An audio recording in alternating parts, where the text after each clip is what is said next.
அரசே அரசே நம்ம அரண்மனை வாழ்வும் நடுத கண்களோடு தலைவிரி கோலத்தோடு பெண் வந்து நிற்கிறார்.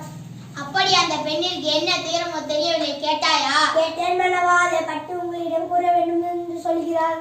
அவர் உங்களிடம் நீதி கேட்பது போல் தெரிகிறது. அப்படி சரி, அந்த பெண்ணை உள்ளே அனுப்பு.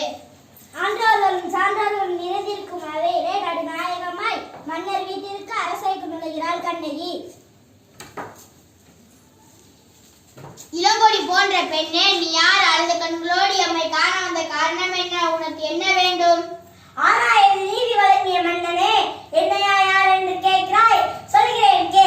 உலகம் வியக்கும் வண்ணம் ஒரு புறாக்கா தன் உடலே தந்த சிபி மன்னனை பற்றி நீ அறிவாயா? பசுவின் கண்டை தேர்காலால் ஏற்றிக்கொண்ட தன் மகனையும் அதே தேர்காலில் இட்டுக் கொண்டானே மனுநீதி சோழன், அவனை பற்றி அறிவாயா? பெண்ணே, நான் கேட்ட வினாவுக்கு இன்னும் நீ விடை கூறவில்லை. அதை விட்டு வேற எதையோ கூறிக்கொண்டிருக்கிறாய். இழப்பின் அருமை தெரியாத மன்னனே, எனது நிலை அறியாமல் இப்படி பேசுகிறாய்.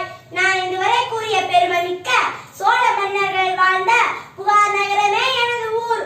அவ்வூரில் பள்ளியிலா சிறைப்பினையுடைய மாசாத்துவான் என்பவரின் மகனாகிய கோவலன் என்பானின் மனைவி நான். எனது பெயர் கண்ணகி. ஓ, இப்போது புரிகிறது. கல்வன் கோவலன் மனைவியா நீ?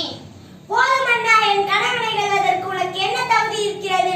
ஊழின பையனால் உனது ஊருக்கு வந்த என் காய்ச்சலை இருக்க வந்த என் கணவனை அநியாயமாக கொண்டு விட்டாயே, நீ செய்தது தகுமா? பெண்ணே, போதும் நிறுத்து. கல்வனை கொள்வது கொடுங்கோல் என்று அஃது ஏற்புடையது, அஃதே அறநெறியா ஆகும். இதை அனைவரும் அறிவார்களே, உனக்கு தெரியாதா என்ன? அறநெறி தவறிய மன்னனே, தவறிழைத்தவர்களை தண்டித் தளரும் என்பதை நானும் வருவேன். ஆனால் நீ கூறுவது போல என் கணவன் கல்வன் அல்லன். அவனிடம் இருந்த சிலம்பு ஆசற்குரிய சிலம்பட்டு. அச்சிலம்பு என்னுடையது. அதன் நினை சிலம்பு இதோ என்னிடம் உள்ளது. பெண்ணே, நீ சொல்வது உண்மை என்று அரசிக்குரிய சிலம்பு பரல் முத்துக்களால் ஆனது. ஆண்டோரும் நிறைந்த இந்த அவைதனிலே அனைவரும் உண்மையே உணர்கிறேன். யாரெங்கே கோவலனிடமிருந்து பெற்ற அச்சிலம்பை இங்கு கொண்டு வா. சிலம்பை பெற்ற மன்னர் அதை கண்ணையிடம் கொடுக்கிறார். பெண்ணே, இதோ உன் கணவனிடமிருந்து கைப்பற்றிய சிலம்பு. நீதி தவறாதவன் என்று போற்றப்படும் மன்னனே, ஒரு தவறும் செய்யாத என் கணவனை கொன்றது உனது அறநெறிக்கு இழுக்கு என்று இதோ மெய்ப்பிக்கிறேன். இங்கே பார். கண்ணை சிலம்பை தரையில் போட்டு உடைக்கிறார். அதில் இருந்து மாணிக்கற்கள் ஒன்று அரசனின் முகத்தில் பட்டு தெரித்து வீழது.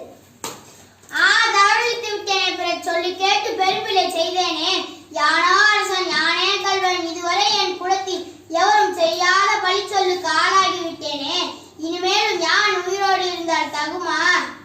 இனி எனக்கு வெண்கொன்ற குடை எதற்கு? செங்கோல் தான் எதற்கு? எனது வாழ்நாள் இன்றோடு முடிவதாக. மன்னா, நீங்களே போய்விட்டீர்கள், நான் எதற்கு? பாண்டிய மன்னர்